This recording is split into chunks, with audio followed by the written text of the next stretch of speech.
கனிமொழி வந்த ஒரு பாடம் எல்லாம் படையெடுத்து எல்லா மந்திரி வருது எனக்கு தெரியாதா? ஆனா அந்த 2 மாசத்துல என்னுடைய மனநிலை எப்படி இருந்திருக்கும், நான் பஸ்ஸா இருந்தா என்ன இருக்கும். அழகிரி ஒரு நாள் வராது, ஒன்றும் ரகசியம் இல்லை. அழகிரி வந்து கனிமொழி அரசாணை பிற்பாடு கலைஞர் டிவிக்கெல்லாம் வாங்கி கொடுத்ததெல்லாம் ஸ்டாலின் தான். நம்மள நீங்க கனிமொழி ஜெயிலில் இருக்கீங்க, ஸ்டாலின் தான் செஞ்சாலும் அப்ரூவ் ஆகிட்டு வெளியே வர வேண்டியதாங்க. கலைஞரால் அறிமுகப்படுத்தப்பட்ட பெரிய சாதனையால்னா வந்த ராசா வந்து புத்திய கூர்மப்படுத்தி அதனூடாக நீங்க மாட்டிக்கொள்ளாம இந்த ஊழல் செய்யணும்ன்றதான் இது என்ற கண்டுபிடிக்கும். படப்படம் போகாதீங்க, உங்களுக்கு இதோட எதிராக முடிஞ்சு போச்சு. இந்த முறை உண்மையிலே இந்த ஆடியோ வந்து உண்மையான ஆடியோன்னு சொன்னா நீங்கள் ராசா அவர்களுக்கு சீட்டு கொடுக்காம அதை நிப்பாட்டுங்க. தலைவராகிறதுக்கு எந்த தகுதி இல்லை நான் சொல்றேன். தலைவராகிறதுக்கு எந்த தகுதி இல்லைங்க. எப்படி தொண்டை மதிக்கலாம் தலைவர் சொல்லும் போது?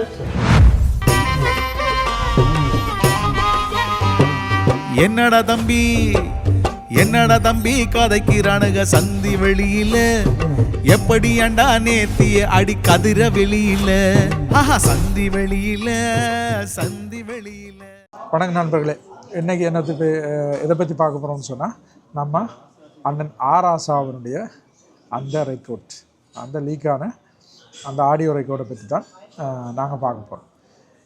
எல்லாரும் பேசிட்டு நம்ம என்னத்தை பற்றி நான் பேசுகிறேன்னு பார்த்தா, இதன் ஊடாக யாரெல்லாம் சந்தோஷத்தில் இருக்கிறது அப்படின்றத பற்றி தான் இப்போ வந்து அதையும் பற்றி கொஞ்சம் பார்த்து வேறு விஷயங்களும் இருக்குது, எல்லாத்தையும் பார்ப்போம். இது வந்து ஏஐ அப்படின்னு சொல்லி நிறைய பேர் வந்து கதவடினம் சொன்னால் அது அப்படி இல்லை, அவர் பேசலை அப்படி இப்படின்லாம் அப்படின்னு சொல்லி அவருடைய ஆதரவாளர்களும் திமுகவுக்கு இதனால் ஏதாவது சேதாரம் இந்த தேர்தல் நேரத்தில் வந்துருமென்னு சொல்லி நிற்கிற ஆட்களும் வந்து எல்லோரும் வந்து இதை வேறு மாதிரி கொண்டு வைப்பாக்கணும். ஆனால் இதை வெளியிட்டது வந்து யாருன்னு சொன்னால் மாரிதாஸ் ஒரு சவாலை விட்டுருக்காரு. எப்படின்னு சொன்னால், நீ கேஸை போடு, இல்லாட்டி மான நஷ்டம் வழக்க போடு, ஏதாவது ஒன்றை போடு, அதை விட்டு போட்டு இந்த எப்படி ஏஐ அதுதான் சொல்லி உருட்டாத அப்படின்னு சொல்லி அவர் சவால் விட்டுருக்கார். உண்மையிலேயே இது அப்படி இல்லைன்னு சொன்னால், அவ்வளோ தைரியம் இருந்ததுன்னு சொன்னால் திமுக முடிஞ்சால் அவர் மீது கேஸ் போட்டுட்டும் பார்ப்போம்.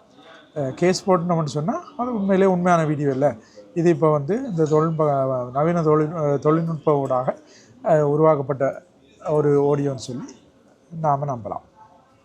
அடுத்தது இதனூடாக சந்தோஷப்படுற ஆட்கள் வந்து முக்கியமாக யாருன்னு சொன்னால், நம்ம நாம் தமிழர்லேருந்து இந்த பஞ்சம் பிழைக்க போன ஒரு பரதேசி தம்பி ராஜீவ் காந்தி, அவர் வந்து பயங்கர சந்தோஷமாக. ஏன்னு சொன்னால், இப்போ அவருக்கு இந்த சீட்டு இல்லாமல் போனதுக்கு இவ ராசா அவர்கிட்ட டீம் மற்றது கனிமொழி இப்படி இதெல்லாம் சேர்ந்து தான் அவருக்கு 100% கிடைக்க இருந்த அந்த சீட்டு வந்து கிடைக்காம போனதுன்னு சொல்லி அப்படி ஒரு சிக்கல் ஒன்று இருக்குது. அப்போ அதனால் வந்து அவர் வந்து பயங்கர சந்தோஷமாக இருக்காங்க. அவர் தான் சந்தோஷமாக இருக்காருன்னு சொன்னால் அவர் மட்டும் இல்லை, கட்சிக்குள்ளே வேறு ஒரு சில ஹோஸ்டலும் இருக்குது. அதை தாண்டி விசிகாவில் அண்ணன் திருமாவோஸ்டியும் ரொம்ப சந்தோஷமாக இருக்கான். ஏன்னு சொன்னால் அவர் ஒரு அதுக்குள்ளே ஒரு தலைமையாக வளர்ந்து வந்தால் அது என்னடா நம்ம இதுக்குள்ளே 2 பேரா 3 பேரா ஏற்கனவே ஏர்போர்ட் முத்தியன்னு சொல்லி அவர் ஒரு மாதிரி ஒரு கேஸை போட்டுக்கிட்டு அவரை கொண்டு அதிமுகவில் சேர்த்தாச்சு. இப்போ வந்து இவரை இதுக்குள்ளேருந்து நைஸாக கலட்டிடுவோம், இல்லாட்டி இவரை அப்படியே அடக்கி வைப்போம். ஏன்னு சொன்னால் இந்த நம்முடைய ஆட்கள் இந்த 2 கோஷ்டிகள் தானே, நம்ம இனத்துக்குள்ளே ஒருத்தன் முன்னேறது வந்து இவைக்கு பிடிக்காது. அப்போ இவை என்ன செய்யணும்னு சொன்னால் அப்படியாவது முயற்சி பண்ணி காலவாரி உறவையில் தான் பார்க்கணும். என்ன ஒரு கவலைன்னு சொன்னால், இந்த ஆடியோ இந்த இப்படியாப்பட்ட சிக்கல்களை மாட்டுப்பட்டு பிரச்சனைலாம் சந்திக்கிறதெல்லாம் நம்முடைய ஆக்களாக தான் இருக்குது. அங்கால பார்த்தா பிடிஆர், இங்கால இவர் ராஜீவ்காந்தி எப்படின்னு சொல்லி இந்த மண்ணின் மைந்தர்கள் இந்த தமிழ் குடியெல்லாம் இதுக்குள்ளே சிக்கப்படினோம். மற்றவெல்லாம் கொஞ்சம் உஷாராக தான் இருக்கணும்.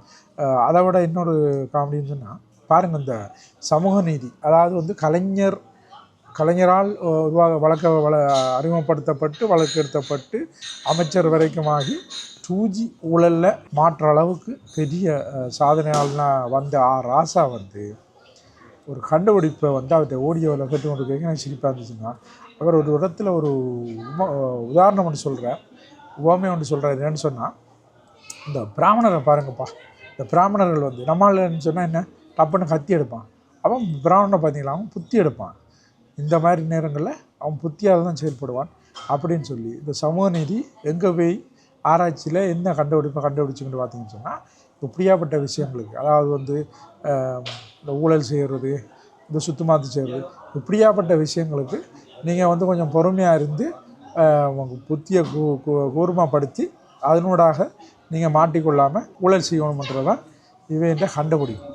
இதுக்கு வந்து பிராமணர்களை உதாரணம் எடுக்கும். இதுதான் இவன் சமூக நீதி, இதுதான் இவன் பிராமண எதிர்ப்பு. மற்றது இந்த முறை உண்மையிலே இந்த ஆடியோ வந்து உண்மையான ஆடியோன்னு சொன்னால் நீங்கள் ஆராசா அவர்களுக்கு சீட்டு கொடுக்காம அதை நிப்பாட்டுங்க பார்ப்போம். உங்களால் முடிஞ்சா உண்மையிலே இது நாங்கள் அப்படி ஒரு விஷயம் செய்யலை, நாங்கள் எந்த இதுக்கும் தைரியமாக இருக்கிறோம், பயப்படலை.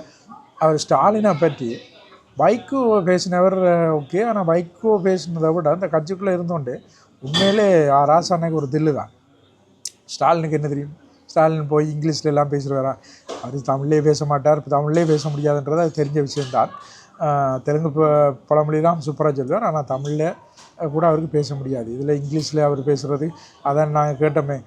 ஏதோ ஒரு பேட்டி இருக்கிறாங்க, ஒரு வட இந்திய ஊடகம் மட்டும் இங்கிலீஷில் எல்லாத்துக்கும் சூப்பராக ஒரு பதில் சொன்னார். டெவலப்மெண்ட்.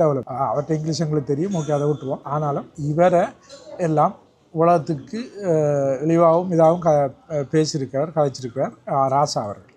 உங்களால் முடிஞ்சால் ராசா அவர்களுக்கு நீங்கள் இந்த முறை சீட்டு வழங்காமல் தவிர்த்துடுங்க பார்ப்போம். நீங்கள் தவிர்த்துட்டீங்கன்னு சொன்னால் பெரிய கில்லாடிங்க தான். ஏன்னு சொன்னால் அவர் அதில் சொல்கிறார், நிறைய இடத்துல கொடுத்து வச்சுக்கணும், நிறைய விஷயத்தில் நிறைய இதுகள் வந்து லோக் போட்டு வச்சுக்கணும். அதுக்குள்ளே வர ராம வர இழுக்கிறார். இனி அவர்கிட்ட இவர் என்ன செய்தாரோ தெரியாது, அவர்கிட்ட என்னென்னலாம் கொடுத்து வச்சுக்கான்னு தெரியலை. அதனால் வந்து நீங்கள் இதுக்கும் முடிஞ்சால் நீங்கள் அவ்வளோ பெரிய தைரியமான ஆக்கலண்டா அவருக்கு சீட்டு வழங்காமல் இந்த முறை தவிர்த்து பாருங்கள். அப்போ தெரியும் உங்களுக்கு என்ன மாதிரி என்ன நடக்கும்னு சொல்லி. இதை பற்றி தான் பேசணும். இதாங்க திமுக, இதுதான் திமுகன்ற ஒரே இது. திமுக இதை பற்றியே தான் சிந்திச்சு கொண்டிருக்கும். இன்னும் நிறைய பேர் குதூகலமாக இருக்கணும். ஆனால் அவையெல்லாம் எனக்கு தகவல்கள் சொன்னார்கள் வந்து இவைகளை வந்து பேச வேண்டாம், இப்போ சொல்லாதீங்க அப்படின்னு சொல்லிக்கணும். அப்போ நான் அதை சொல்ல முடியாது. நன்றி, வணக்கம்.